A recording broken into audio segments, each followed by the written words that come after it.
지금 유럽 스포츠계가 발칵 뒤집어졌습니다. 제 딸이 한국 때문에 독일을 배신했어요. 슈투트가르트가 수십억 연봉을 제시한 17살 천재, 배구 소녀, 청소년 국가대표 역대 최연소 에이스로 불리던 그 소녀가 단 하룻밤 만에 전부를 내려놓고 서울행 비행기에 올랐기 때문입니다. 독일엔 1초도 더 있기 싫어요. 배신감에 몸을 떨던 어머니는 1년 뒤 눈물로 고백했습니다. 미워하고 또 미워하다 결국 무릎을 꿇었어요. 한국은 딸에게 배구를 가르친 게 아니라 왜 살아야 하는지를 알려준 거였으니까요. 수십억이 보장된 유럽 무대를 걷어찬 그녀가 대체 왜 한국의 낡은 체육관을 선택한 걸까요? 그녀가 한국을 택한 단 한 번의 결정적 사건, 지금 바로 공개합니다. 제 이름은 카타리나 강, 한국 이름은 강은혜입니다.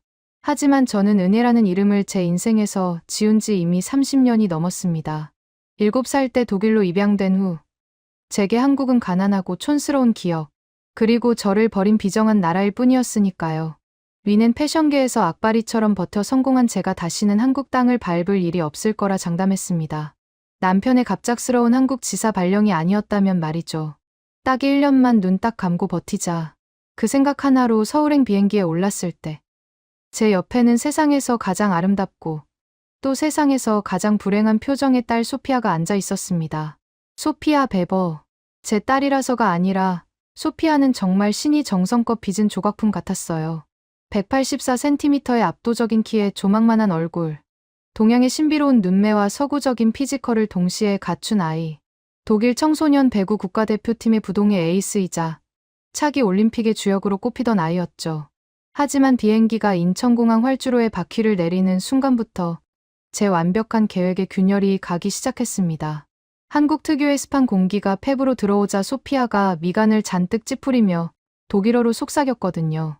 마마, 숨쉬기가 힘들어요. 공기가 무거워요.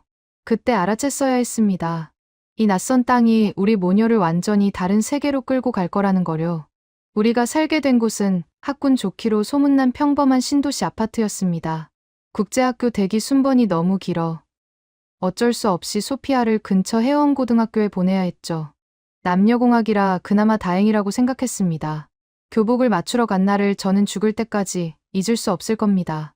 칙칙한 회색 재킷에 무릎까지 덮는 어정쩡한 길이의 체크무늬 치마. 위넨의 세련된 핏과는 거리가 먼 그 옷을 입고 전신 거울 앞에 선 소피아는 마치 우아한 백조가 오리떼 속에 억지로 끼어든 것처럼 어색하고 불편해 보였습니다. 게다가 그 끔찍한 체육복은 또 어떻고요.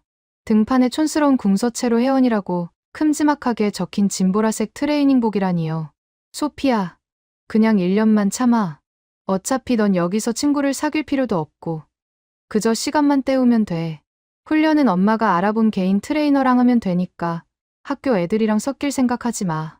저는 딸에게 신신당부했습니다. 하지만 문제는 옷이 아니었어요.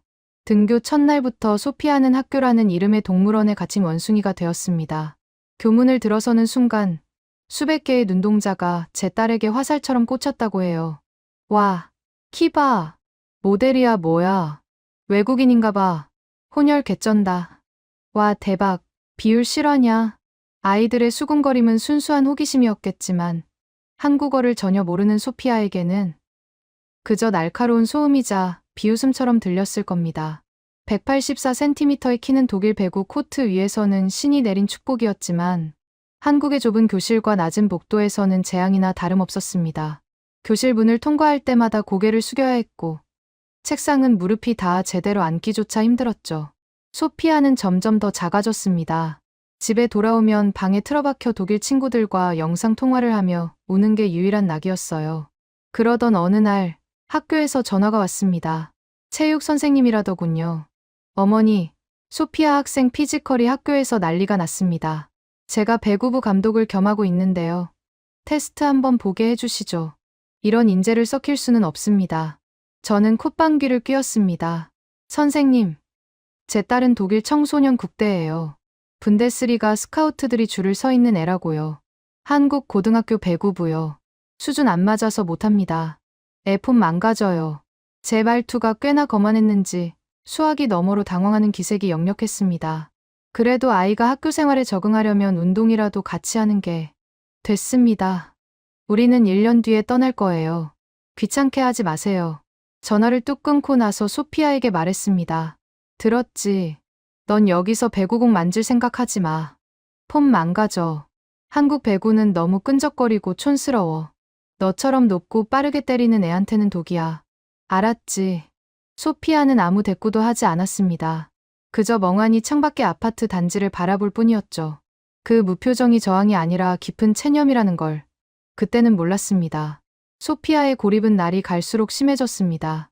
이동 수업 시간에도 짝을 찾지 못해 맨 뒤에 혼자 서 있었고, 체육 시간에는 스탠드 구석에 앉아 이어폰만 꽂고 있었다고 해요. 하지만 가장 큰 문제는 점심시간이었습니다.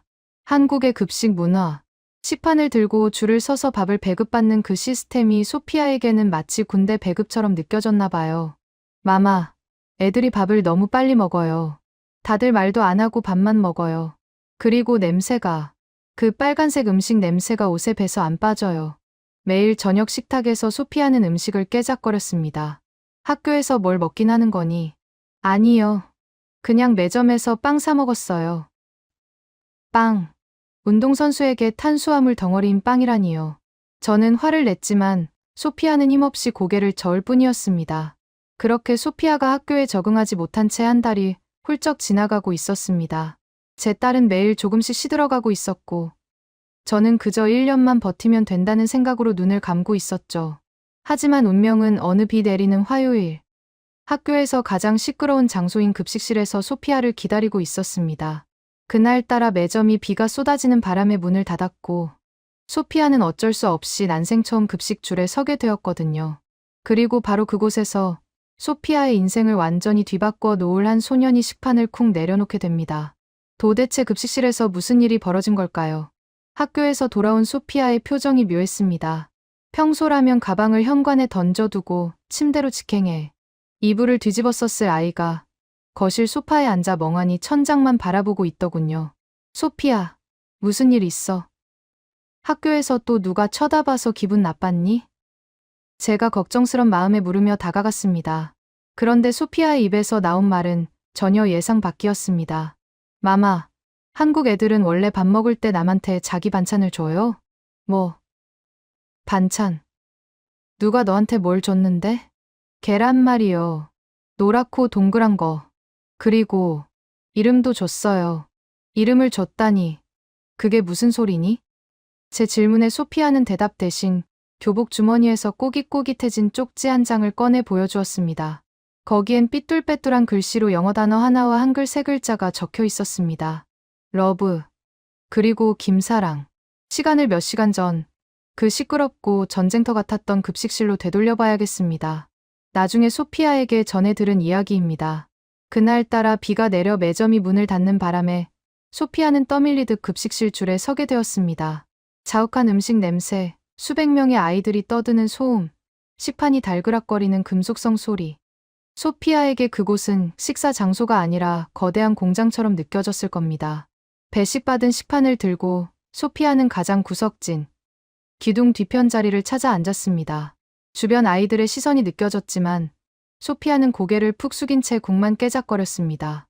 빨리 먹고 나가자. 여기 있기 싫어. 그 생각뿐이었죠. 그런데 그때 맞은편에 누군가 식판을 쿵 내려놓았습니다. 소피아가 놀라서 고개를 들자 거기엔 더벅머리에 뿔테 안경을 쓴, 정말이지, 평범하게 생긴 남학생이 앉아 있었습니다. 같은 학년, 같은 학교의 남학생이었죠. 소피아는 당황해서 주변을 둘러봤어요. 다른 자리가 텅텅 비어 있었거든요. 그런데 굳이 학교에서 왕따나 다름없는 외국인 여자애, 그것도 말도 안 통하는 거인 같은 여자애 앞에 앉다니요. 그 남학생은 소피아의 눈을 똑바로 쳐다보지도 못하고 귀까지 빨개진 채로 식판에 코를 박고 제육볶음을 허겁지겁 먹기 시작했습니다. 소피아는 불쾌했습니다. 또 나를 구경하러 왔나 보네. 원숭이 구경하듯이. 밥 먹는 게 신기한가. 그렇게 생각하며 식판을 들고 일어나려던 찰나였습니다. 그 남학생이 젓가락으로 자기 식판에 있던 계란말이 2개를 집어 소피아의 하얀 쌀밥 위에 툭 올려주었습니다. 소피아의 눈이 휘둥그레졌습니다. 독일에서는 상상도 할 수 없는 일이었으니까요. 내 접시에 남의 젓가락이 들어온다니. 위생관념 철저한 소피아에게는 테러나 다름없었습니다. 하지만 그 남학생은 아주 서툰, 하지만 또박또박한 영어로 이렇게 말했죠. 안 매워. 맛있어. 먹어. 라고 영어로 말했습니다. 그 눈빛에는 장난기나 호기심이 없었습니다. 그저 밥을 잘 안 먹는 친구를 걱정하는 투박한 진심만 있었죠. 소피아는 멍해졌습니다. 독일에서도 한국에 와서도 누구도 그녀의 밥 위에 반찬을 얹어준 적은 없었으니까요. 그 노란 계란말이 2조각이 차갑게 얼어붙어 있던 소피아의 마음을 아주 조금 톡 하고 건드린 순간이었습니다.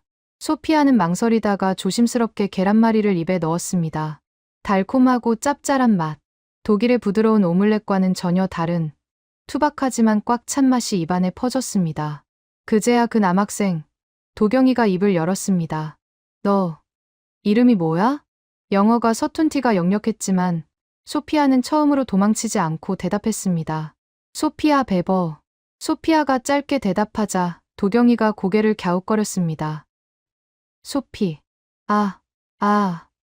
너무 길다. 부르기 힘들어. 한국 이름은 없어? 없어. 난 독일 사람이니까.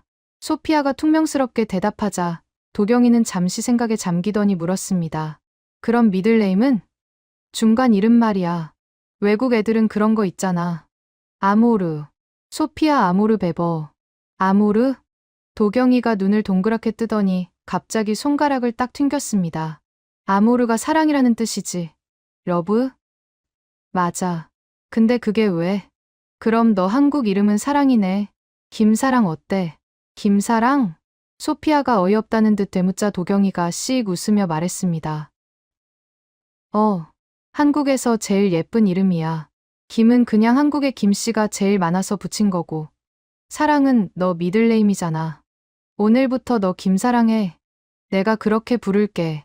소피아는 황당해서 말문이 막혔습니다. 처음 보는 애가, 그것도 영어를 띄엄띄엄 하는 남자애가 다짜고짜 이름을 지어주다니요. 게다가 김씨라니. 너무 흔한 거 아닌가요? 그런데 이상하게도 기분이 나쁘지 않았습니다. 학교에 온 지 한 달이 넘도록 아무도 그녀의 이름을 제대로 불러주지 않았거든요. 그저야 외국인, 거기 키 큰 애, 모델이라고 불렸을 뿐이었죠. 그런데 이 아이는 그녀에게 사랑이라는 세상에서 가장 따뜻한 단어를 이름으로 선물한 겁니다. 야, 김사랑. 이거 내일 또 줄게. 내일도 여기 앉아. 혼자 먹지 마. 도경이는 급식실을 나가면서 뒤도 돌아보지 않고 손을 흔들었습니다. 그 뒷모습을 보며 소피아는 처음으로 이 낯선 학교가 조금은 덜 차갑게 느껴졌다고 합니다. 그 쪽지에 적힌 러브와 김사랑이라는 글자를 보며 소피아는 그날 저녁 처음으로 한국어 발음을 연습했습니다. 김, 사, 랑. 그날 이후 도경이는 소피아의 전담 통역사이자 가이드가 되었습니다. 영어가 유창해서가 아니었어요. 도경이는 손짓 발짓, 그리고 번역기 앱을 동원해 소피아와 끊임없이 소통하려 노력했습니다. 야, 사랑아. 이거 매점 빵인데 신상이야. 초코 들었어. 먹어봐. 사랑아. 다음 시간 체육이니까 체육복 입어야 돼. 탈의실 저기야. 사랑아. 선생님이 너 교무실로 오래. 내가 같이 가줄게. 겁먹지 마. 도경이의 목소리는 항상 활기찼고 소피아를 부를 때마다 사랑아, 사랑아 하고 노래를 부르는 것 같았습니다. 소피아는 처음엔 귀찮아했지만 점차 도경이가 있는 학교 생활에 익숙해져 갔습니다. 어느 날 저녁 소피아가 식탁에서 젓가락질 연습을 하고 있더군요. 콩자반을 집으려고 낑낑대는데 손가락에 쥐가 날 것 같아 보였습니다. 뭐 하는 거니? 그냥 포크 써. 집에서도 왜 그래? 제가 핀잔을 주자 소피아가 진지한 표정으로 대답했습니다. 도경이가 그랬어요. 젓가락질을 잘해야 한국 사람이라고. 나도 김사랑이니까 잘해야 된대요. 그래야 급식 빨리 먹을 수 있대요. 저는 피식 웃음이 났지만 한편으로는 불안감이 스멀스멀 올라왔습니다. 내 딸이, 미네네 귀족처럼 우아하게 키운 내 딸이 점점 한국의 평범한 여고생 흉내를 내고 있었으니까요. 하지만 제가 진짜 걱정해야 할 건 젓가락질이 아니었습니다. 소피아 안에 잠재되어 있던 배구 본능이 도경이 덕분에 엉뚱한 곳에서 폭발하게 될 줄은 꿈에도 몰랐거든요. 사건은 체육 시간에 터졌습니다. 그날은 반대항 피구 시합이 있는 날이었습니다. 한국 학교의 피구, 정말 치열하더군요. 나중에 소피아에게 전해 들은 이야기입니다만 소피아는 여느 때처럼 구석에 서 있으려 했지만 아이들이 그녀를 가만두지 않았습니다. 야, 김사랑. 너 키 크잖아. 앞에서 공 좀 막아봐.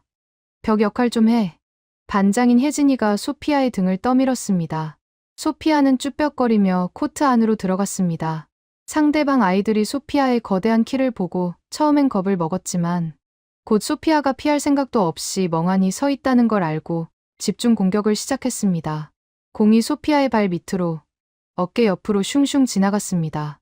야, 김사랑, 뭐해? 좀 움직여. 피하라고. 같은 팀 아이들이 소리를 질렀습니다. 소피아는 당황했습니다. 배구공이 아닌 말랑한 고무공, 네트가 없는 코트, 규칙 없는 난타전. 모든 게 낯설고 무서웠죠. 그때 상대편의 에이스라 불리는 운동신경 좋은 아이가 던진 공이 소피아의 얼굴을 향해 정면으로 날아왔습니다. 속도가 꽤 빨랐습니다. 피해. 스탠드에서 지켜보던 도경이가 벌떡 일어나 소리쳤습니다. 하지만 소피아는 피하지 않았습니다. 아니, 피할 필요가 없었죠. 본능이었습니다. 날아오는 물체를 보고 몸이 이성보다 먼저 반응한 겁니다. 소피아의 오른팔이 채찍처럼 휘어지더니 얼굴 바로 앞까지 날아온 공을 손바닥으로 정확하게 쳐냈습니다. 팡! 엄청난 파열음과 함께 공은 반대편 코트 바닥에 내리꽂혔습니다. 마치 배구의 스파이크처럼 공은 바닥을 튕기고 체육관 천장까지 솟구쳤습니다. 체육관에 정적이 흘렀습니다. 시끄럽게 응원하던 아이들도 호루라기를 입에 문 체육 선생님도 입을 딱 벌리고 소피아를 쳐다봤습니다. 소피아 자신도 놀란 눈치였습니다. 손바닥이 얼얼했습니다. 오랜만에 느껴보는 타격감. 그 짜릿한 전율이 손끝에서부터 전신으로 퍼져나갔습니다. 와, 미쳤다. 대박. 야, 봤어? 방금 뭐였어? 소리 들었어? 아이들의 환호성이 터져 나왔습니다. 그 순간 소피아는 처음으로 아이들의 시선이 비웃음이나 호기심이 아닌 경이로움이라는 걸 느꼈습니다. 그리고 그 시선들 사이에서 누구보다 환하게 웃으며 엄지를 치켜 세우고 있는 도경이가 보였습니다. 사랑아, 짱이다. 너 진짜 멋있다. 도경이의 입모양을 읽은 소피아의 얼굴에 옅은 홍조가 피어올랐습니다. 하지만 이 사건은 잠자고 있던 사자를 깨운 격이었습니다. 체육 선생님이 흥분한 얼굴로 누군가를 불렀거든요. 채원아, 민채원 봤지? 쟤다. 쟤 무조건 데려와야 돼. 해원고등학교 배구부의 주장이자 승부욕이 강하기로 유명한 민채원. 그녀는 팔짱을 낀 채 소피아를 차갑게 노려보고 있었습니다. 그 눈빛은 환호하는 다른 아이들과는 달랐습니다. 평가하고, 분석하고, 의심하는 눈빛이었죠. 키만 멀대같이 커서 폼은 엉망이네. 기본기도 없는 것 같은데. 저런 애가 우리 훈련을 버티겠어요? 채원이의 중얼거림을 소피아는 듣지 못했지만 두 소녀 사이에는 이미 보이지 않는 스파크가 튀고 있었습니다. 독일의 개인기 중심 엘리트 배구와 한국 특유의 조직력과 끈기를 강조하는 배구. 물과 기름 같은 두 세계가 정면으로 충돌할 시간이 다가오고 있었던 겁니다. 과연 소피아는, 아니 이제 막 김사랑이라는 이름을 얻은 내 딸은 이 텃세 심하고 맵기로 소문난 한국 배구부에서 살아남을 수 있을까요? 그리고 그녀의 수호천사 도경이는 이 험난한 위기에서 또 어떤 기상천외한 방법으로 소피아를 지켜낼까요? 체육 선생님의 끈질긴 설득, 아니 거의 애원에 가까운 스토킹에 저는 결국 두 손 두 발을 다 들었습니다. 어머님, 딱 한 번만요. 테스트만 보게 해주세요. 소피아가 원하지 않으면 절대 강요 안 합니다. 제 교직 생명을 걸고 약속드립니다. 학교 정문 앞까지 찾아온 선생님의 열정에 기가 찼지만 한편으로는 잘됐다 싶었습니다. 소피아가 한국 배구부의 그 촌스럽고 강압적인 분위기를 직접 겪어보면 배구하겠다는 소리가 쏙 들어갈 테니까요. 독일의 최첨단 시설과 과학적인 트레이닝 시스템에서 자란 아이가 에어컨도 없이 선풍기 몇 대 돌아가는 한국 고등학교 체육관을 견딜 리가 없었죠. 사실 소피아도 피고 사건 이후 은근히 배구에 대한 갈망이 생긴 눈치였습니다. 도경이가 지어준 김사랑이라는 이름표를 가슴에 달고 무언가 확인해보고 싶은 표정이었거든요. 그래서 저는 오히려 역이용하기로 했습니다. 소피아, 가보자. 가서 네가 왜 여기서 운동을 못하는지 보여주고 와. 저 선생님 포기하게. 제 말에 소피아는 말없이 고개를 끄덕였습니다. 하지만 그 눈빛은 미묘하게 흔들리고 있었습니다. 방과 후 해원고등학교 체육관. 문을 열고 들어서자마자 훅 끼쳐오는 땀 냄새와 파스 냄새. 그리고 운동화 바닥이 마룻바닥에 마찰하며 내는 삑하는 날카로운 소음. 리넨의 쾌적한 돔 경기장과는 차원이 다른 습하고 뜨거운 공기가 우리를 맞이했습니다. 코트 위에서는 보라색 유니폼을 입은 12명의 소녀들이 기합 소리를 지르며 비지땀을 흘리고 있었습니다. 자, 주목. 오늘 테스트 볼 친구다. 다들 알지? 2학년 3반 소피아 베버. 감독님이 손뼉을 치자 훈련이 중단되었습니다. 선수들이 땀을 닦으며 소피아를 쳐다봤습니다. 호기심 어린 눈빛도 있었지만 개 중에는 명백한 저기를 띤 눈빛도 있었습니다. 바로 주장 민채원이었죠. 175cm의 키에 단단한 근육질 몸매, 짧게 자른 커트 머리가 인상적인 채원이는 팔짱을 낀 채 소피아를 위아래로 훑어보고 있었습니다. 마치 네가 얼마나 잘하는지 두고 보자는 심산인 듯했습니다. 소피아, 가볍게 스파이크 몇 개만 때려보자. 세터, 공 올려줘. 감독님의 지시에 소피아가 코트로 들어갔습니다. 무릎 보호대도 전용 배구화도 없이 학교 실내화를 신은 상태였죠. 세터가 올려준 공은 독일에 비해 낮고 빨랐습니다. 하지만 소피아는 천재였습니다. 공이 올라오는 궤적을 눈으로 쫓는 순간 몸이 스프링처럼 튀어 올랐습니다. 타점은 네트보다 훨씬 높았습니다. 소피아의 긴 팔이 허공을 가르며 공이 윗부분을 사정없이 내리쳤습니다. 펑! 대포 소리가 났습니다. 공은 상대 코트의 3m 라인 안쪽에 수직으로 꽂히며 튀어 올랐습니다. 체육관 천장을 때릴 듯 솟구치는 공을 보며 감독님은 입을 다물지 못했습니다. 와, 진짜다. 이건 진짜야. 주변의 부원들도 웅성거렸습니다. 야, 소리 들었어? 미쳤다. 저 타점을 누가 막아? 소피아는 덤덤한 표정으로 착지했습니다. 이 정도는 몸풀기에도 못 미치는 수준이었으니까요. 그녀는 무의식적으로 독일에서 하던 습관대로 세터에게 엄지를 치켜 세우는 제스처를 취했습니다. 공 좋았어라는 의미였죠. 하지만 그때 찬물을 끼얹는 목소리가 들려왔습니다. 야, 너 수비 안 해? 주장 채원이었습니다. 소피아가 어리둥절한 표정으로 돌아보자 채원이가 네트 너머에서 소리쳤습니다. 공 때리고 나서 왜 멍하니 서 있어? 블로킹 걸리면 어쩔 건데? 리바운드 커버 안 들어와? 분위기가 순식간에 얼어붙었습니다.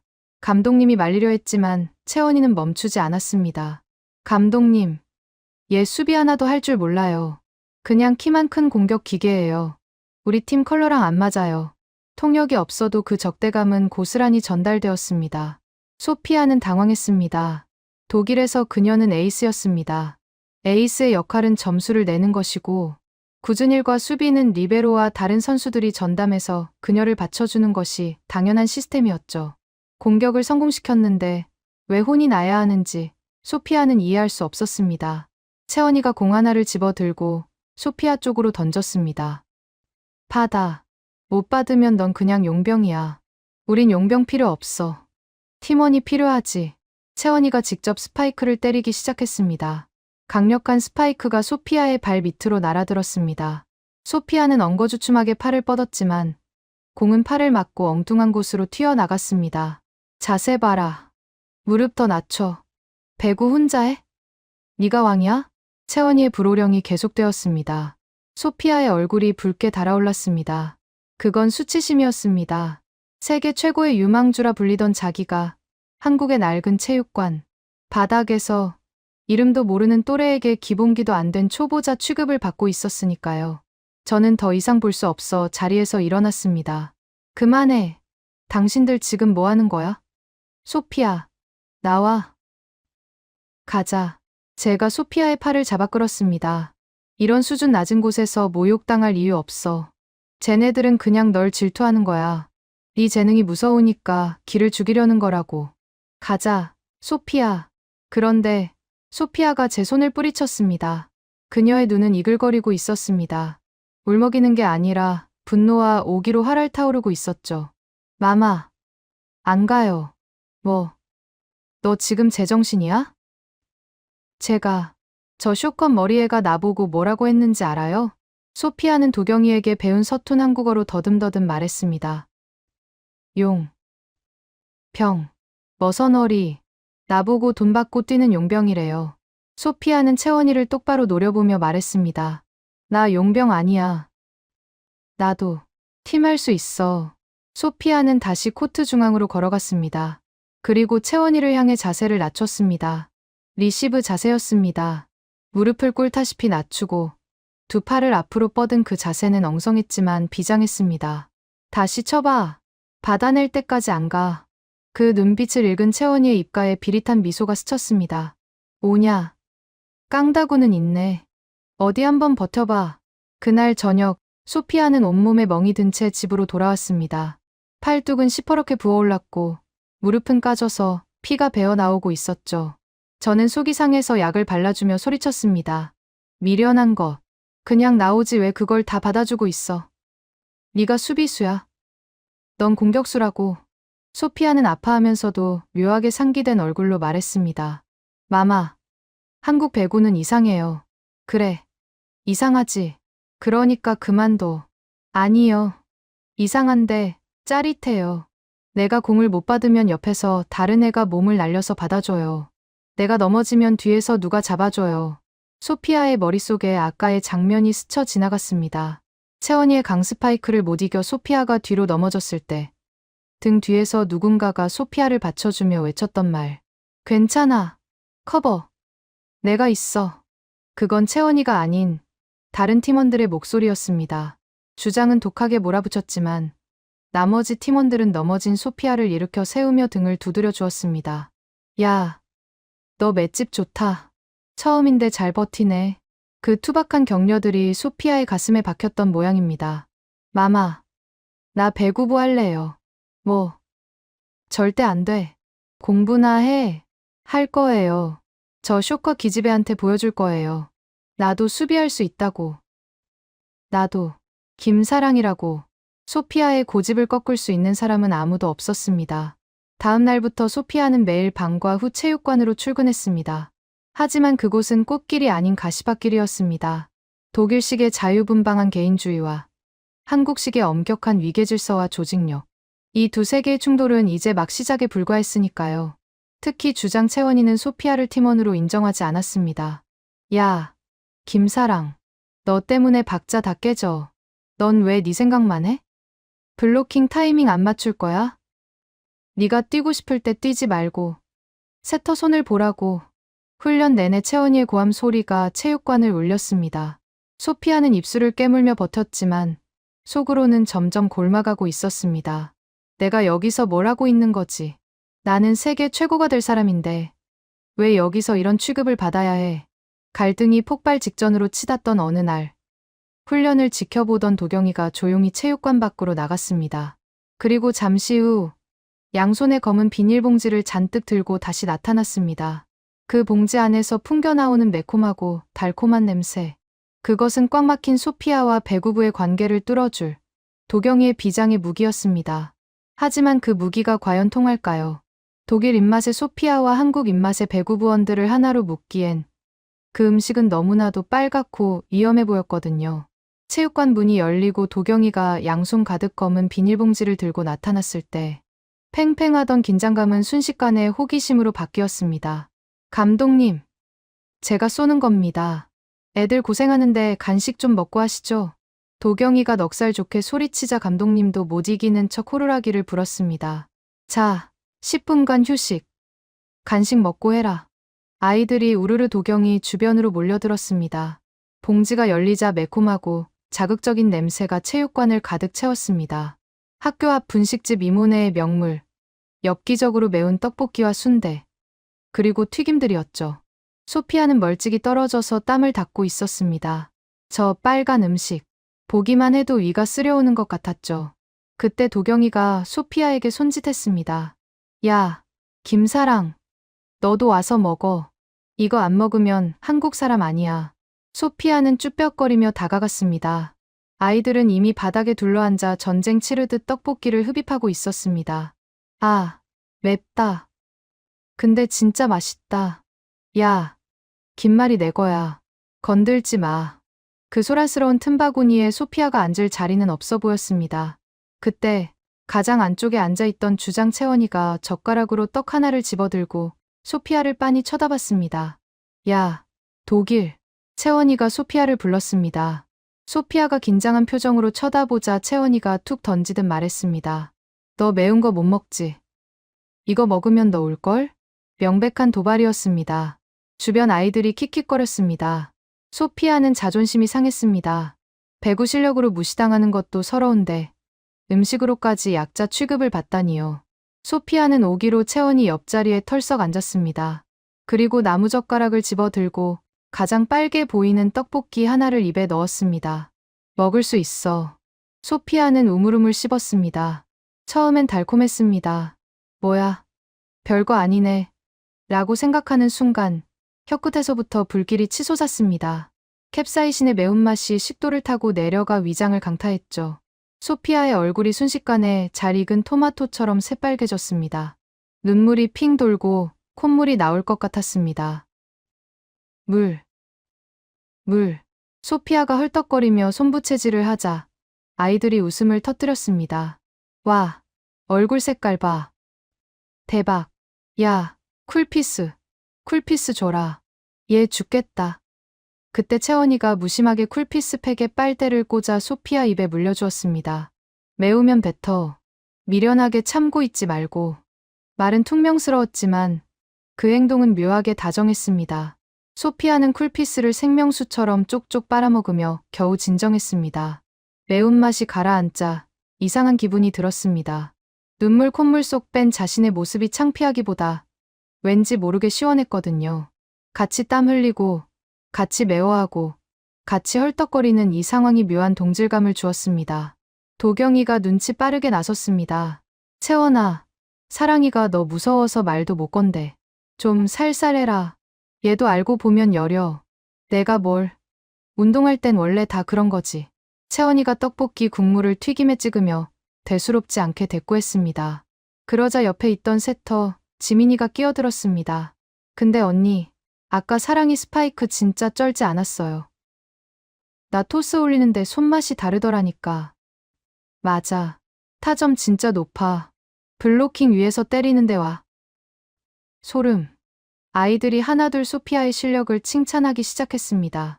분위기가 부드러워지자 도경이가 소피아에게 속삭였습니다. 야, 지금이야. 아까 연습할 때 미안했다고 해. 한국말 가르쳐 줄게. 따라해. 도경이가 소피아 귀에 대고 무언가 소근거렸습니다. 소피아는 잠시 망설이다가 채원이를 보고 더듬더듬 말했습니다.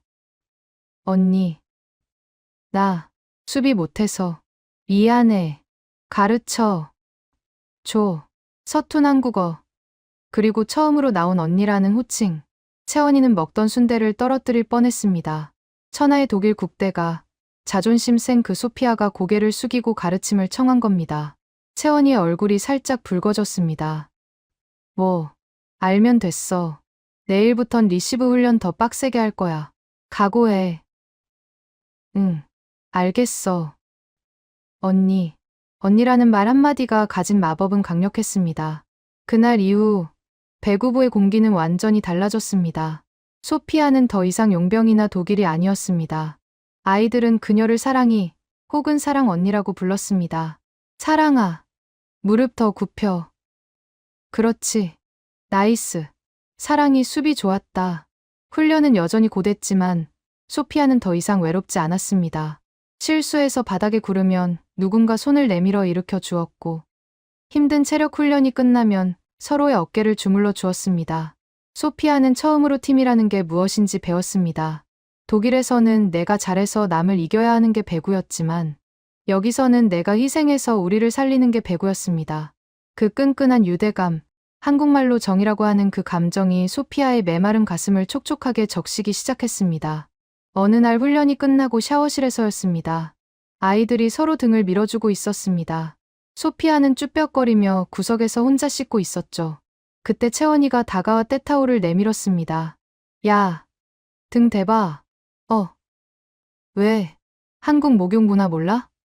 등 밀어줄게. 너도 내 등 밀어. 소피아는 얼떨결에 등을 맡겼습니다. 까칠한 때타올이 등을 지나갈 때마다 따가웠지만 시원했습니다. 너 등판 진짜 넓다. 배구하기 딱 좋은 몸이야. 채원이의 투박한 칭찬에 소피아는 피식 웃었습니다. 언니도 근육 멋있어. 당연하지. 이게 다 훈련의 산물이다. 알몸으로 서로의 등을 밀어주며 두 소녀는 비로소 진정한 친구가 되었습니다. 그날 밤 소피아는 제게 와서 이렇게 말했습니다. 마마, 나 떡볶이 먹고 싶어. 뭐, 그 매운 걸? 응. 맵고 뜨거운 거. 그거 먹으면 힘이 나. 저는 놀랐습니다. 소피아의 얼굴에서 그늘이 사라져 있었거든요. 대신 그 자리에 건강한 생기와 자신감이 차올라 있었습니다. 매일 밤 도경이와 영상 통화를 하며 한국어를 배우고 주말이면 배구부 아이들과 시내에 나가 스티커 사진을 찍고 오는 아이. 제 딸은 어느새 완벽한 한국 여고생 김사랑이 되어가고 있었습니다. 저는 불안했습니다. 이러다 정말 한국에 눌러앉겠다고 하면 어쩌지. 하지만 더 큰 폭풍은 저 먼 곳, 미넨에서부터 몰려오고 있었습니다. 소피아의 한국 생활이 SNS를 통해 알려지면서 독일 배구 연맹이 움직이기 시작한 겁니다. 감히 우리 국대 에이스가 한국 고등학교에서 썩고 있다고. 당장 데려와. 독일 청소년 대표팀 감독이 직접 비행기를 타고 오고 있다는 소식이 들려왔습니다. 그리고 그들은 소피아에게 거절할 수 없는 너무나도 달콤하고 잔인한 제안을 가져오고 있었죠. 과연 소피아는 이 거센 외풍 앞에서도 김사랑이라는 이름을 지킬 수 있을까요? 이제 막 피어난 그녀의 행복은 유럽에서 날아온 태풍 앞에 촛불처럼 위태로워졌습니다. 행복은 언제나 예고 없이 찾아오지만 불행은 기가 막힌 타이밍을 알고 찾아옵니다. 소피아가 한국 생활에 완벽하게 적응해갈 무렵 제 휴대폰 화면에 뜬 국가번호 플러스 49는 평화의 끝을 알리는 사이렌과도 같았습니다. 독일 배구 연맹, 그리고 소피아의 전담 코치였던 클라우스였습니다. 카타리나, 당장 소피아 데리고 나와요. 슈투트가르트 발리볼이 소피아에게 1군 주전 자리를 제안했어. 연봉은 상상 그 이상이야. 이건 기적이 아니라 명령이야. 전화를 끄는 제 심장은 두근거렸습니다. 슈투트가르트 발리볼. 독일 최고의 여자 배구 클럽이자 유럽 챔피언스 리그의 단골 출전팀. 거기서 17살 소녀에게 주전 자리를 제안하다니요. 이건 소피아가 그토록 꿈꾸던 올림픽 메달로 가는 직행열차 티켓이었습니다. 저는 당장 소피아의 방문을 열어젖혔습니다. 소피아는 책상에 앉아 한국어 단어장을 외우고 있었습니다.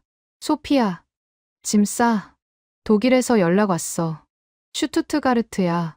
네가 가고 싶어 했던 그 팀. 저는 흥분해서 소리쳤지만 소피아의 반응은 차가웠습니다. 안 가요.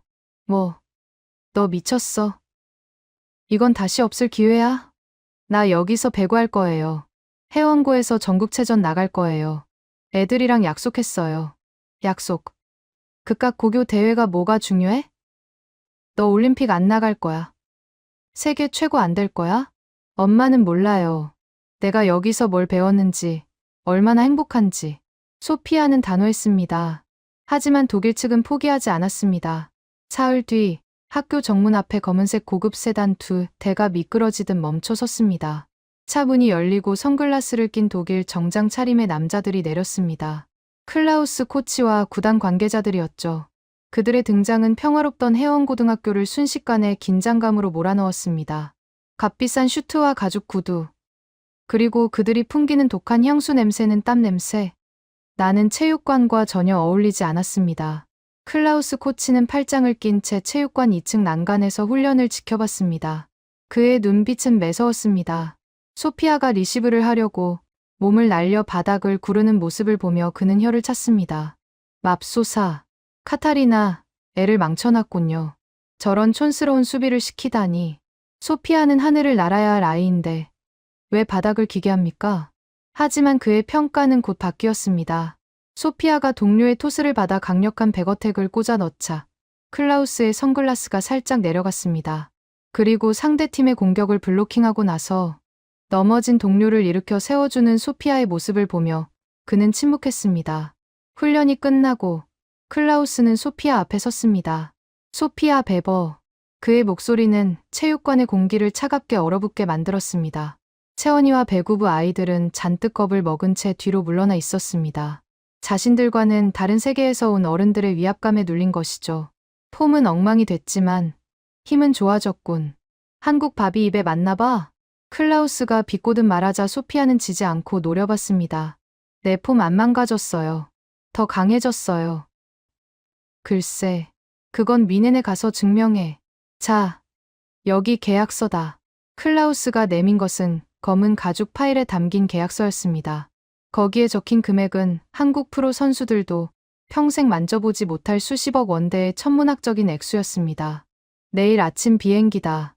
짐 싸라. 더 이상 여기서 시간 낭비하지 마. 이 재능은 이런 학교에서 썩히기엔 너무 아까워. 클라우스의 말은 잔인했지만 부정할 수 없는 현실이었습니다. 아이들도 그 계약서의 무게를 본능적으로 느꼈습니다. 소피아가 자신들과는 다른 레벨의 사람이라는 걸 뼈저리게 확인한 순간이었죠. 그날 저녁, 학교 근처 벤치. 소피아는 도경이를 불러냈습니다. 도경이는 평소처럼 해맑게 웃지 못했습니다. 이미 학교에 소문이 파다하게 퍼졌으니까요. 독일에서 온 사람들이 소피아를 데려간다고. 도경아, 나 가기 싫어. 나 여기서 너랑 애들이랑 있고 싶어. 소피아가 울먹이며 말했습니다. 평소라면 가지 마. 내가 지켜줄게. 라고 외쳤을 도경이었습니다. 하지만 도경이는 고개를 숙인 채 운동화 코만 툭툭 차고 있었습니다. 소피아. 아니, 사랑아. 도경이가 어렵게 입을 열었습니다.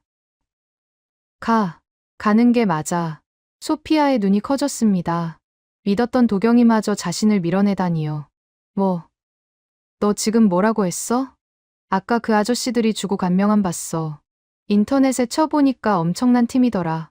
너 거기 가면 진짜 스타 되는 거야. TV에도 나오고 올림픽도 나가고. 난 그런 거 필요 없어. 난 네가 필요하다고. 소피아가 소리쳤지만 도경이는 애써 소피아의 눈을 피하며 말했습니다. 사랑아, 넌 김사랑이기 전에 소피아 베버야. 넌 배구 천재잖아. 여기서 우리랑 떡볶이 먹고 놀기엔 네가 너무 커. 너무 빛난다고. 도경이의 목소리가 미세하게 떨리고 있었습니다. 그건 진심이 아니었습니다. 자신이 소피아의 발목을 잡는 걸림돌이 되기 싫었던 17 소년의 서툰 배려이자 아픈 사랑법이었죠. 우리 때문에 네 인생 망치지 마. 나중에 후회하면 어떡해. 우린 그냥 좋은 추억으로 남기자. 도경이는 그 말을 남기고 도망치듯 자리를 떴습니다. 소피아는 벤치에 홀로 남겨졌습니다. 가장 믿었던 사람, 자신에게 이름을 주고 젓가락질을 가르쳐주고 따뜻함을 알려준 그 아이가 등을 돌렸습니다. 미넨의 화려한 제안보다 도경이의 그 차가운 뒷모습이 소피아를 더 비참하게 만들었습니다. 집에 돌아온 소피아는 방문을 잠그고 나오지 않았습니다. 저는 문 밖에서 소리쳤습니다. 소피아, 짐 쌌니? 내일 아침 10시 비행기야. 늦으면 안 돼. 방 안에서는 아무 대답도 없었습니다. 흐느끼는 소리조차 들리지 않는 무거운 침묵만이 흘러나왔죠. 저는 안도했습니다. 그래. 결국엔 포기했구나. 잘했어. 이게 너를 위한 길이야. 소피아가 겪을 아픔은 시간이 해결해 줄 거라 믿었습니다. 미넨의 화려한 조명 아래서 박수갈채를 받다 보면 한국에서의 짧은 일탈은 그저 한여름 밤의 꿈처럼 잊힐 테니까요. 하지만 저는 간과하고 있었습니다. 제 딸이 제 생각보다 훨씬 더 단단하게 자랐다는 것을.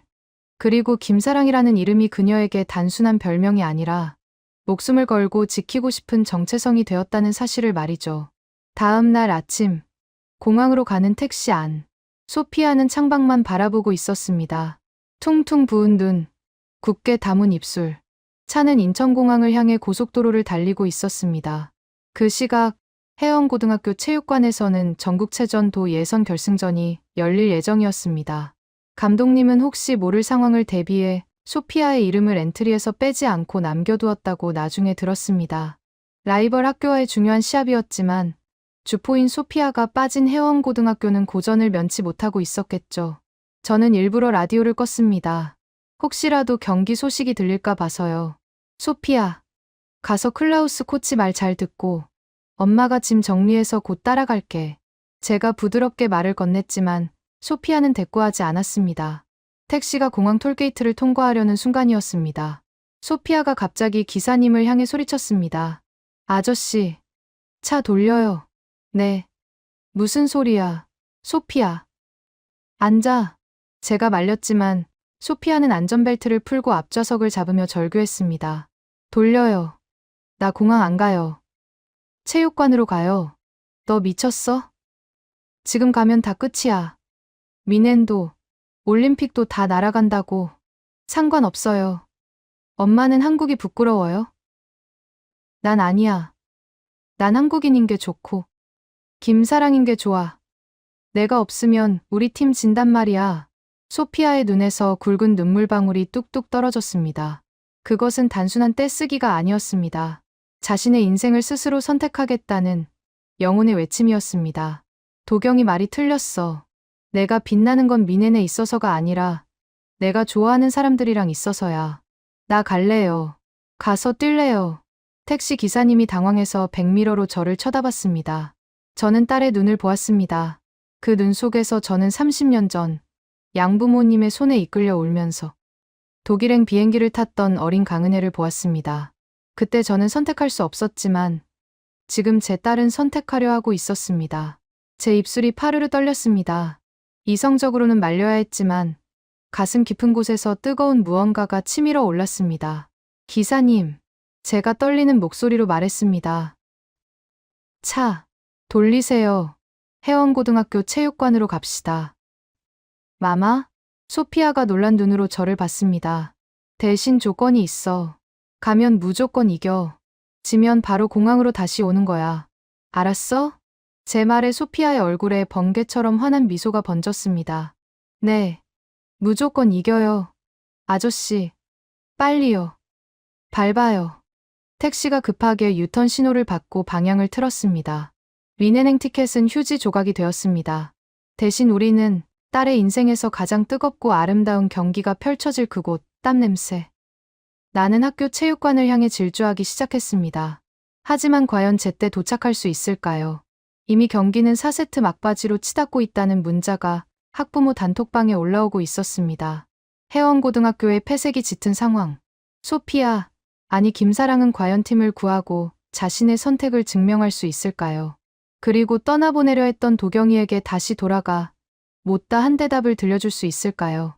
택시가 톨게이트 앞에서 급정거하고 유턴을 하던 그 긴박한 순간, 소피아가 공항이 아닌 체육관을 선택하게 만든 결정적인 트리거는 단순히 배구에 대한 열정 때문만이 아니었습니다. 그 아이의 가슴 속에는 바로 어젯밤에 새겨진 뜨거운 약속 하나가 불덩이처럼 타오르고 있었거든요. 제가 미처 알지 못했던, 그리고 소피아가 택시 안에서 울먹이며 털어놓은 그날 밤의 이야기를 먼저 들려드려야 할 것 같습니다. 그래야 여러분도 이해하실 수 있을 테니까요. 왜 제 딸이 수십억 연봉 대신 낡은 체육관의 땀 냄새를 택했는지를요. 시간을 다시 되돌려 출국 전날 밤으로 가보겠습니다. 제가 짐을 다 쌌는지 확인하고 잠자리에 든 시각, 소피아는 몰래 현관문을 열고 나갔습니다. 아파트 단지 내에 있는 작은 놀이터. 그네에 앉아 땅바닥만 파고 있던 소피아 앞에 누군가가 거친 숨을 몰아쉬며 달려왔습니다. 도경이었습니다. 낮에는 가라. 네가 갈 길은 거기가 맞다. 매몰차게 돌아섰던 그 아이가 한밤중에 슬리퍼 바람으로 뛰쳐나온 겁니다. 두 아이는 한참 동안 말이 없었습니다. 녹슨 그네가 움직이는 소리만이 정적을 채웠죠. 가로등 불빛 아래 흩날리는 늦봄의 벚꽃잎들이 두 사람의 어깨 위로 눈처럼 내려앉고 있었습니다. 먼저 침묵을 깬 건 도경이었습니다. 야, 김사랑. 도경이의 목소리는 잔뜩 잠겨 있었습니다. 너 진짜 갈 거냐? 짐은 다 쌌어? 소피아는 고개를 끄덕였습니다. 응, 엄마가 다 쌌어. 내일 아침에 가. 그래, 잘 됐네. 가면 클라우스인지 크루아상인지 그 코치 아저씨 말 잘 듣고 밥 거르지 말고 거기는 급식 없으니까 빵만 먹지 말고 고기 챙겨 먹고. 도경이는 잔소리를 늘어놓았습니다.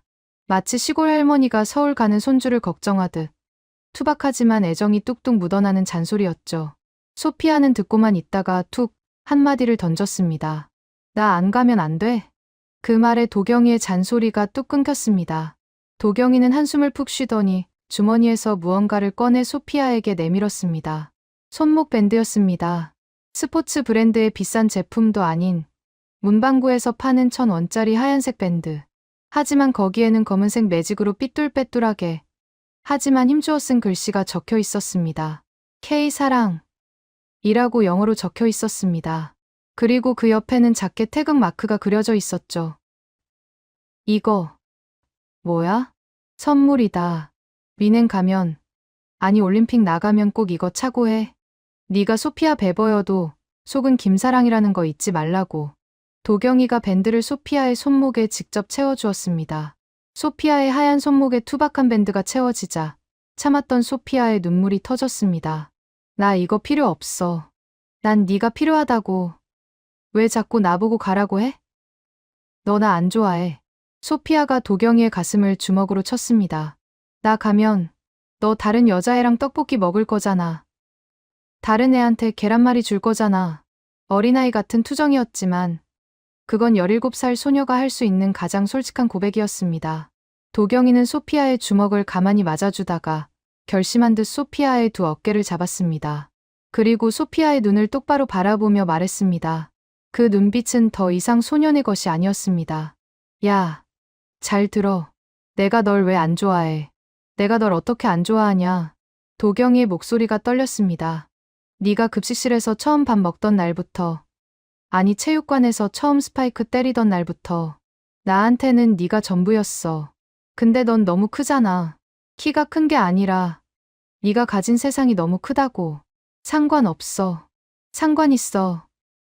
내가 너 잡으면 넌 나중에 나 원망할 거야. 올림픽 TV로 보면서 아, 그때 한도경 때문에 내 인생 망쳤어. 라고 할까봐. 그게 무서워서 그래. 도경이는 입술을 깨물었습니다. 자신의 감정을 억누르느라 주먹을 꽉 쥐고 있었죠. 그러니까 가. 가서 세계 최고 찍고 와. 금메달 따고 세계 랭킹 1위 먹고 다 하고 와. 도경이는 잠시 숨을 고르더니 얼굴이 홍당무처럼 빨개진 채로 덧붙였습니다.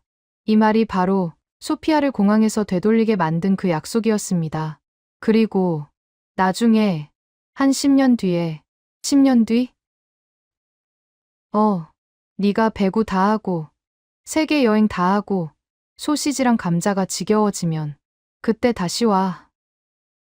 그때도 네가 혼자면 그리고 나도 혼자면 그때는 내가 너 책임질게. 매일 떡볶이 사주고 계란말이 해줄게. 그러니까 그때까지만 참자. 그건 프러포즈였습니다. 반지 하나 없는 벚꽃잎 날리는 놀이터에서의 풋내 나는 고백이었지만 그 진심의 무게는 다이아몬드보다 무거웠습니다. 소피아는 눈물을 닦으며 물었습니다. 진짜지? 약속했지? 나 10년 뒤에 오면 떡볶이 사줘야 돼. 약속해.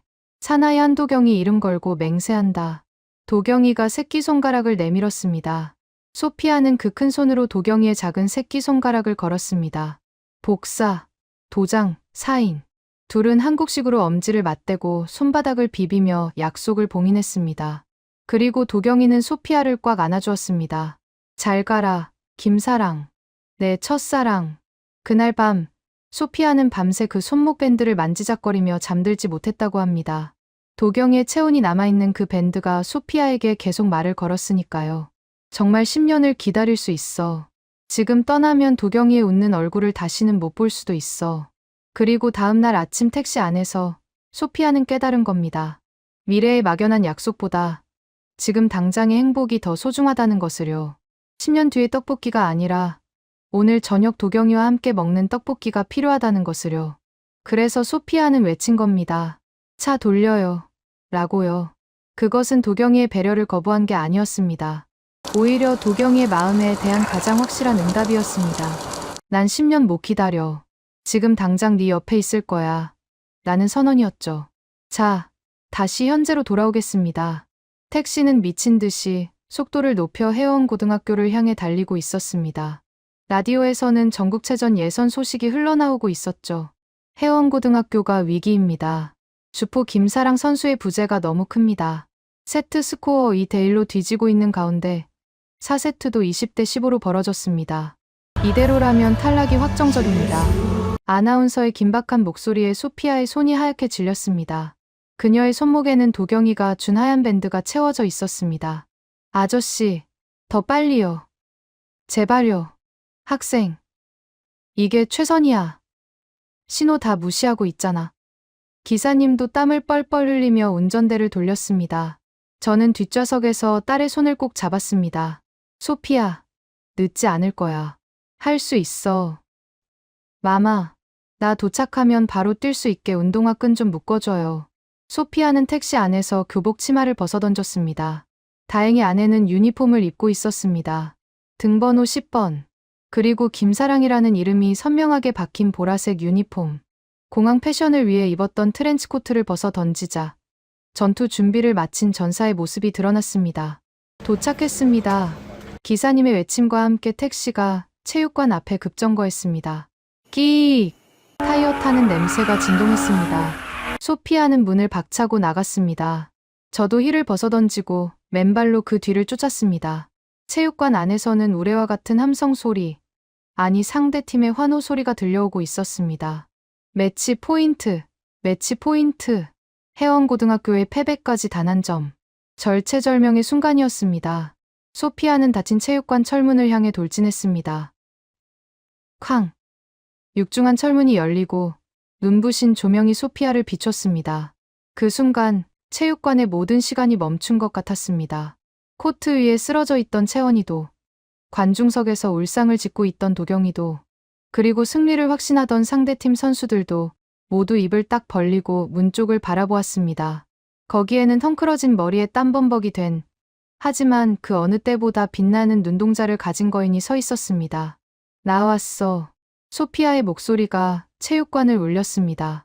늦어서 미안해. 이제 판 뒤집자. 돌아온 에이스, 김사랑의 귀환이었습니다. 과연 벼랑 끝에 몰린 해원고등학교는 기적을 만들 수 있을까요? 그리고 소피아를 본 도경이의 표정은 어떻게 변했을까요? 이제 전설이 될 그 경기가 시작됩니다. 철문이 열리고 소피아가 등장한 순간 체육관의 공기는 문자 그대로 진공 상태가 되었습니다. 심판의 호루라기도, 관중들의 함성도, 선수들의 거친 숨소리마저 멈춘 듯한 찰나의 정적. 그 고요를 깬 건 도경이의 외침이었습니다. 김사랑! 관중석 맨 앞줄, 목이 터져라 응원하다가 쉰 목소리가 된 도경이가 벌떡 일어나 소리쳤습니다. 그의 눈은 믿을 수 없다는 듯 크게 뜨여 있었고 눈가에는 눈물이 그렁그렁했습니다.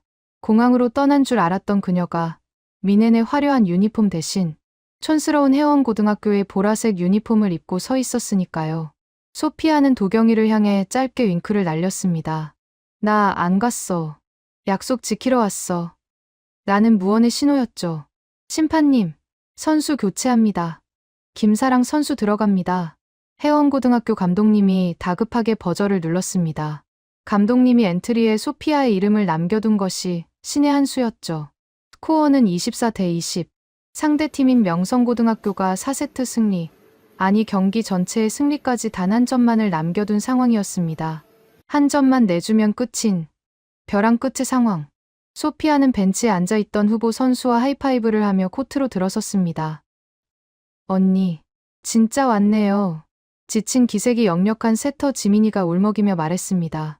주장 채원이는 바닥에 주저앉아 무릎을 잡고 있었습니다. 그녀의 무릎은 이미 한계에 다다라 테이핑 위로 퉁퉁 부어올라 있었죠. 소피아는 채원이에게 다가가 손을 내밀었습니다. 일어나, 주장. 아직 안 끝났어. 채원이는 소피아의 손을 잡고 힘겹게 일어났습니다. 미친년. 공항 간다며. 비행기는 어쩌고. 놓쳤어. 아니, 안 탔어. 여기가 더 재밌어 보여서. 소피아가 씩 웃자 채원이도 피식 웃음을 터뜨렸습니다. 그래. 재미는 여기가 더 있지. 근데 상황이 좀 빡세다. 한 점 주면 끝이야. 안 주면 되지. 나 믿어. 경기가 재개되었습니다. 명성고등학교의 서브. 상대팀 에이스가 소피아를 의식한 듯 강한 서브를 날렸습니다. 공은 네트를 스치며 뚝 떨어지는 까다로운 코스로 날아왔습니다. 마이. 채원이가 몸을 날려 공을 받아 올렸습니다. 불안정한 리시브였지만 공은 세터 지민이의 머리 위로 정확히 배달되었습니다. 지민이의 눈빛이 바뀌었습니다.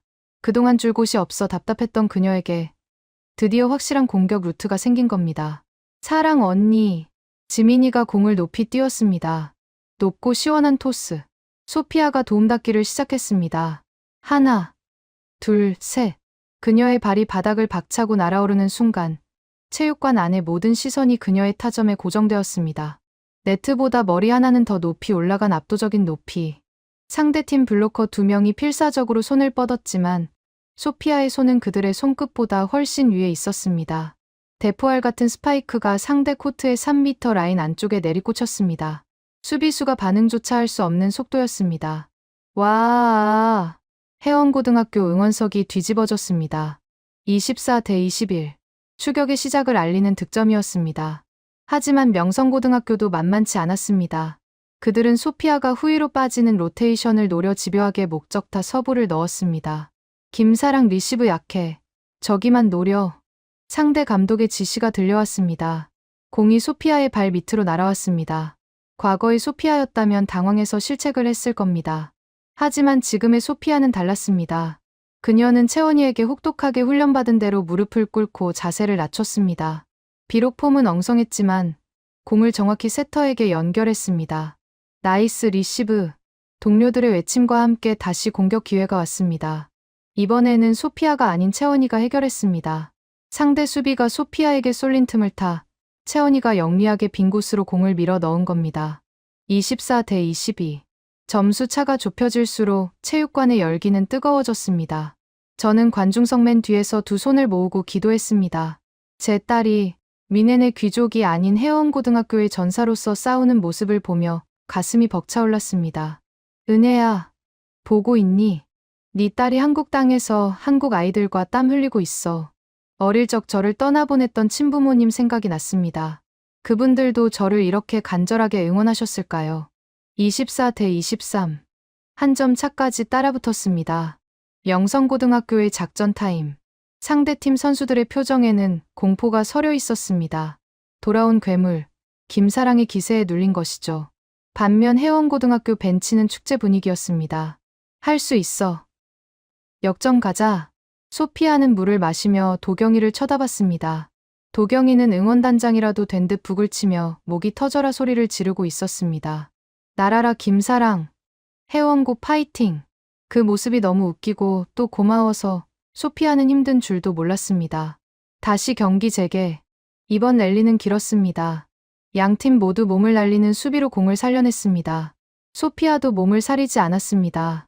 바닥에 미끄러지며 디그를 성공시키고 곧바로 일어나 공격 준비를 했습니다. 지민아, 팩. 소피아가 후위 공격을 요청했습니다.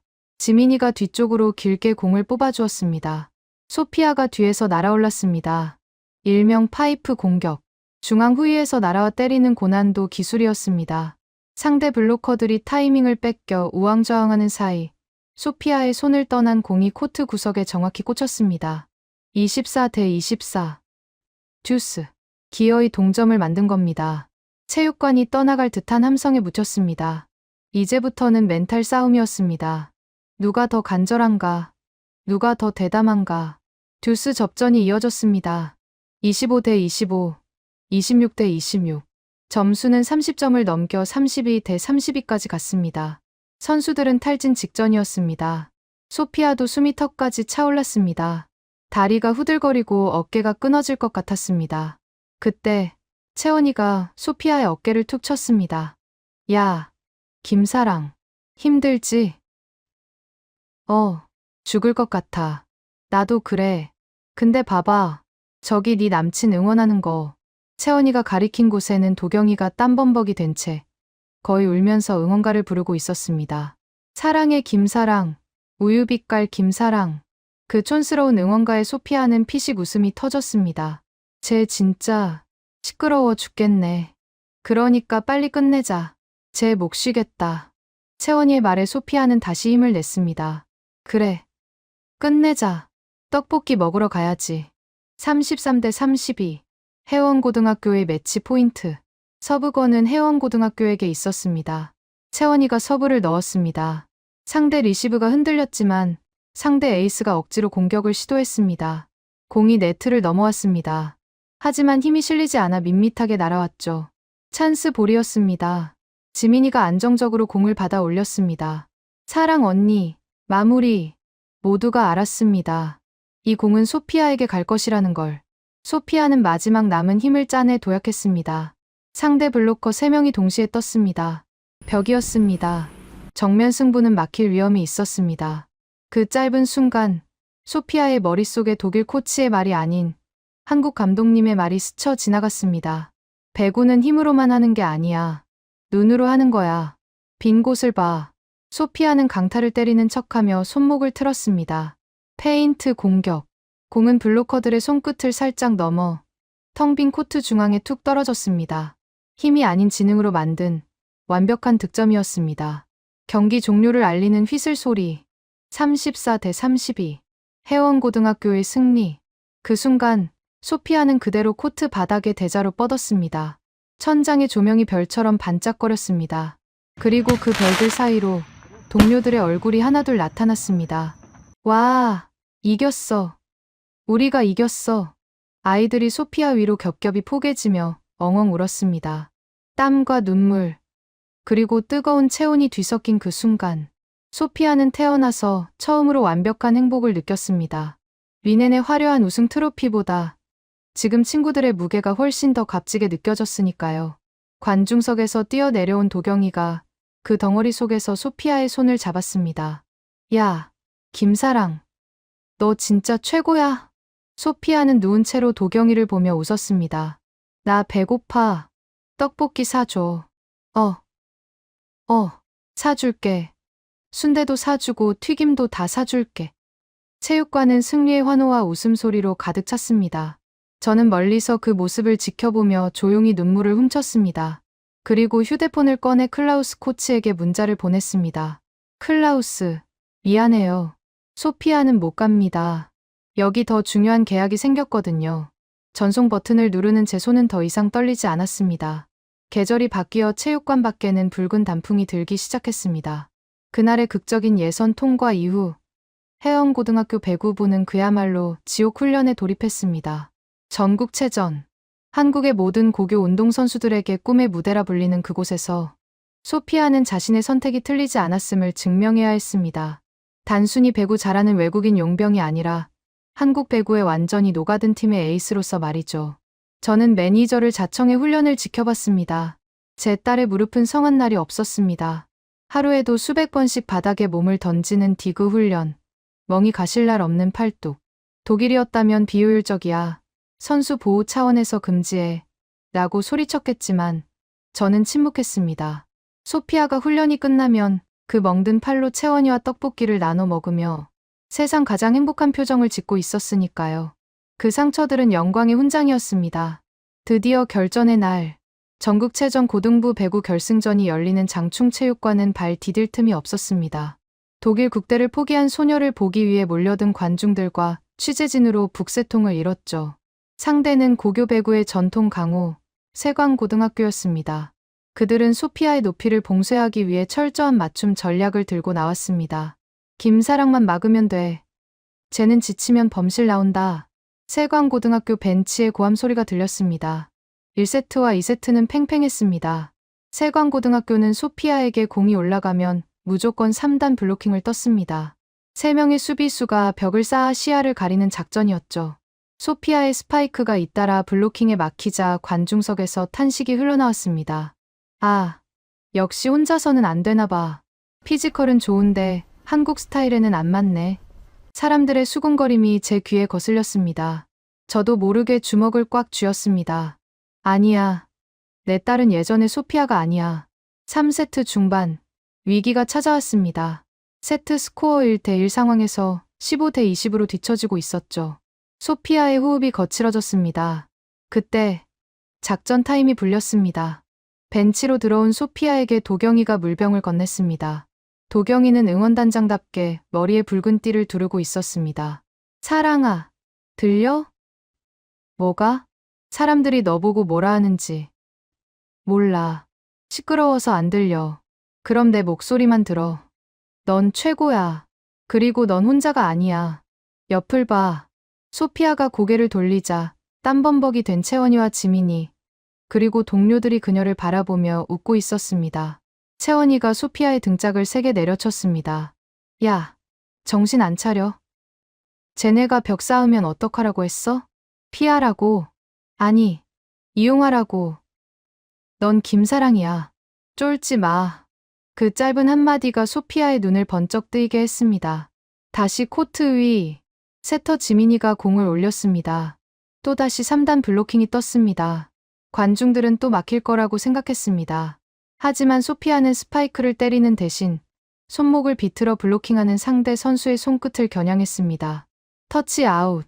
공은 상대의 손을 맞고 코트 밖으로 튕겨 나갔습니다. 힘으로 뚫는 게 아니라 상대를 이용하는 지능적인 플레이. 와, 하. 함성이 터졌습니다. 그때부터 소피아의 쇼타임이 시작되었습니다. 강타와 연타를 섞어가며 상대 수비 라인을 흔들어 놓았죠. 하지만 진짜 하이라이트는 공격이 아닌 수비였습니다. 4세트 24대 23. 해원고등학교의 매치 포인트. 상대 에이스가 마지막 힘을 짜내 대각선 스파이크를 날렸습니다. 수비가 빈 곳을 정확히 찌른 완벽한 공격이었습니다. 모두가 끝났다고 생각했습니다. 공이 바닥에 닿기 직전 거대한 그림자가 몸을 날렸습니다. 소피아였습니다. 184cm의 장신이 바닥을 쓸듯이 몸을 던지는 팬케이크 수비. 그녀의 손등 위로 공이 팅하고 튀어 올랐습니다. 살렸다. 감독님이 벤치에서 벌떡 일어났습니다. 소피아가 살려낸 공을 채원이가 언더 토스로 올렸고 지민이가 다시 소피아에게 연결했습니다. 소피아는 바닥에서 일어나자마자 도움닫기도 없이 제자리에서 뛰어올랐습니다. 마치 중력을 거스르는 나비처럼 가볍게, 그리고 벌처럼 날카롭게 공을 때렸습니다. 공은 상대 코트 깊숙한 곳, 아무도 없는 엔드라인 안쪽에 정확히 꽂혔습니다. 삑! 경기 종료. 해원고등학교의 우승. 체육관이 떠나갈 듯한 함성으로 뒤덮였습니다. 선수들은 코트로 쏟아져 나와 서로를 끌어안고 뒹굴었습니다. 소피아는 그 한가운데서 가장 높이 뛰어오르며 환호했습니다. 미넨에서 우승했을 때도 보지 못했던 가장 순수하고 격정적인 기쁨의 표정이었습니다. 시상식이 끝나고 소피아가 트로피를 든 채 관중석 쪽으로 걸어왔습니다. 취재진이 몰려들어 마이크를 들이댔지만 소피아는 그들을 지나쳐 저에게 직진했습니다. 펜스 너머에 서 있는 저와 눈이 마주쳤습니다. 저는 눈물이 범벅이 된 채 손을 흔들었습니다.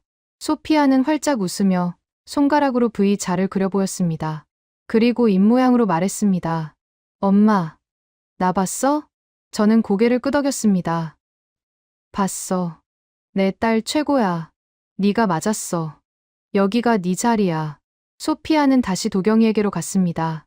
도경이는 우느라 눈이 퉁퉁 부어 있었습니다. 야, 한도경. 나 우승했어. 떡볶이 사줘.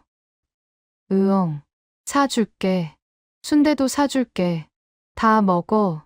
도경이가 울면서 소피아에게 엄지를 치켜 세우는 모습이 전광판에 잡히자 관중들이 폭소를 터뜨리며 박수를 보냈습니다.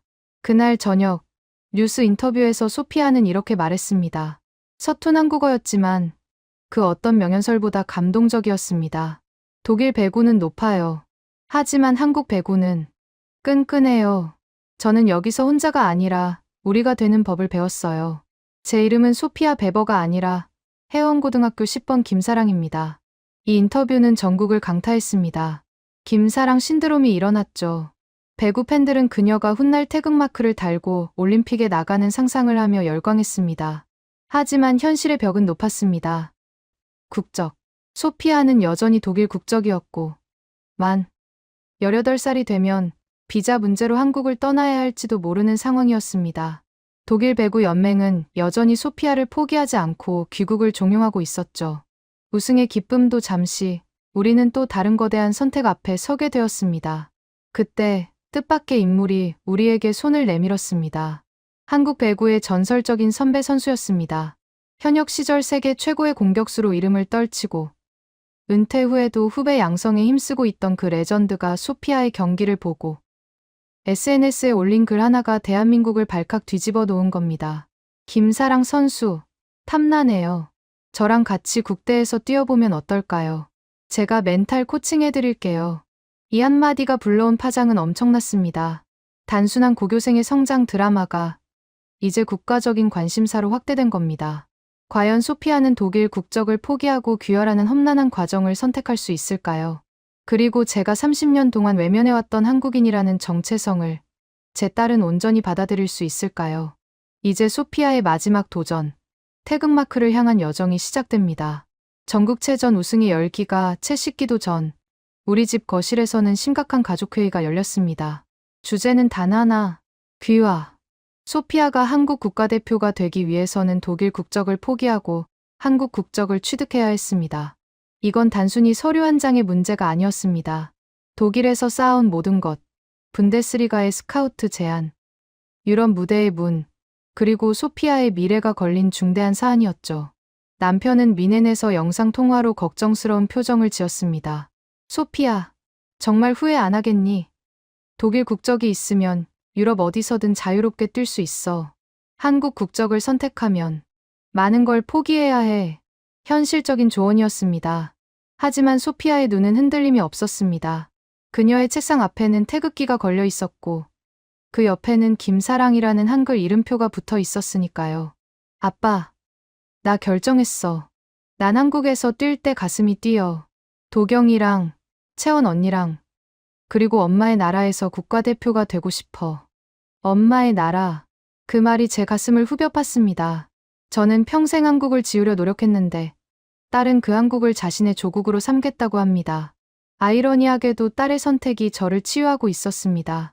다음 날부터 소피아의 한국인 되기 프로젝트가 시작되었습니다. 귀화 시험 준비는 생각보다 만만치 않았습니다. 애국가 사절까지 외우기, 한국의 역사 공부하기, 복잡한 예절 익히기. 배구 훈련이 끝나면 소피아는 도경이와 함께 도서관에 틀어박혀 밤늦게까지 공부했습니다. 야, 한도경. 조선시대 왕 이름이 왜 이렇게 많아? 태정태세. 이게 뭐야? 외워. 이거 시험에 무조건 나와. 나도 같이 외울게. 도경이는 최고의 과외 선생님이었습니다. 소피아가 힘들어할 때마다 떡볶이와 붕어빵을 사다 바치며 응원했죠. 한국 배구 레전드 선배의 지원 사격도 계속되었습니다.